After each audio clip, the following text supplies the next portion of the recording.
Have you ever felt that certain moments in life seem to happen at just the right time?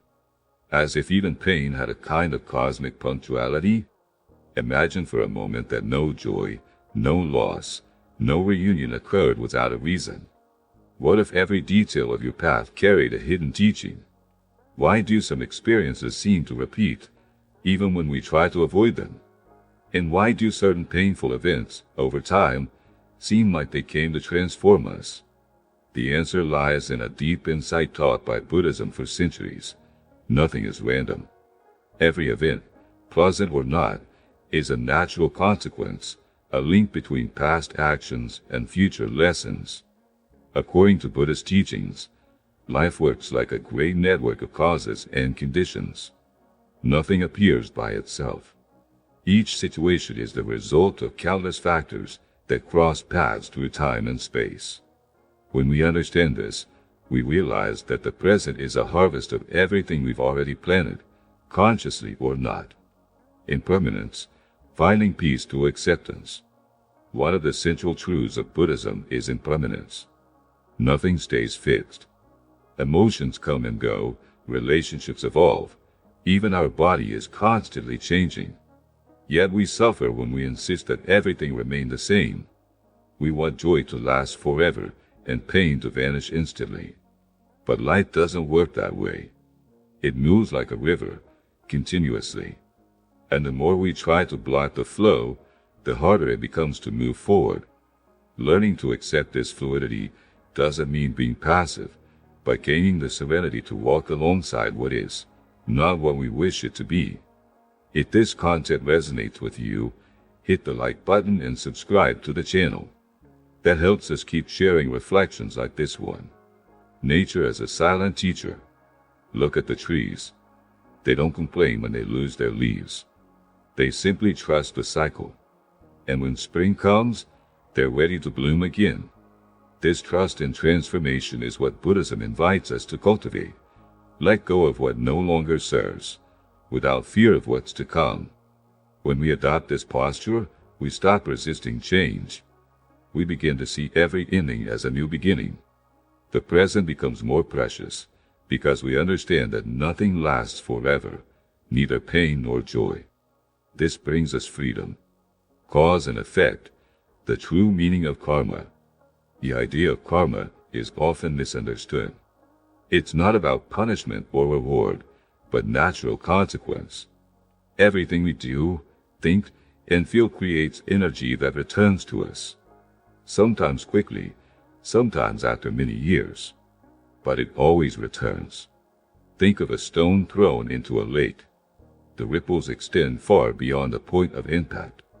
Our choices work the same way. The intention behind each action shapes the type of energy we send out, and that one day returns. Thoughts, emotions, and personal responsibility. Karma isn't just about visible actions. It's also about what we cultivate within. A recurring thought of anger or resentment can distort our perception and attract similar experiences. On the other hand, compassion and gratitude change our presence, positively affecting everything around us. That's why Buddhism calls us to responsibility. Before blaming others, we are invited to look inward and recognize how our choices, often unconscious, have shaped our path. And most importantly, change starts within. Stories that illustrate karma. A master once said, "If you plant 40 seeds, don't expect to harvest flowers." Every action is a seed planted in the soil of existence.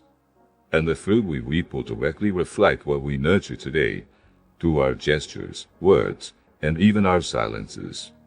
This understanding shifts us from victimhood. We're not doomed to suffer. We are creators.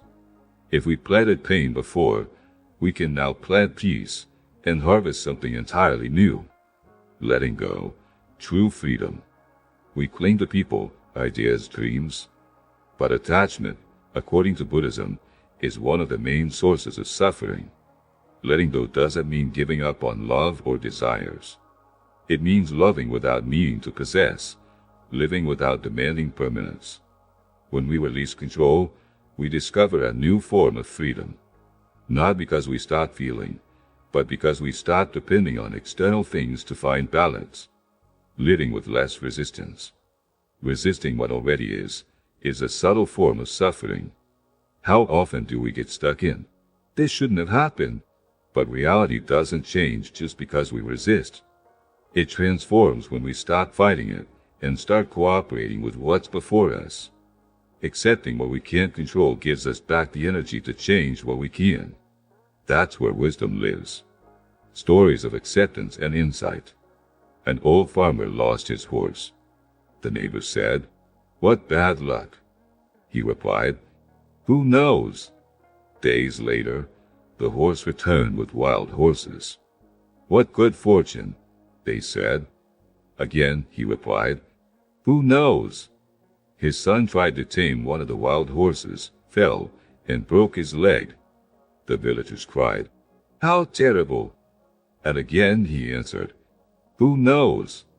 Soon after, the army came to recruit young men for war, but spared his son due to the injury. This story shows us that we can't always see the meaning of events in the moment, but in time, everything makes sense. The practice of mindfulness. Mindfulness is the antidote to a restless mind. When we're present, we're not trapped in the past or anxious about the future.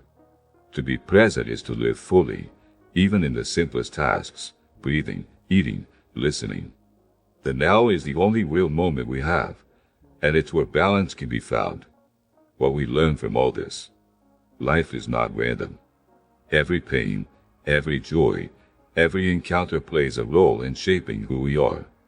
Suffering is not punishment. It's a calling.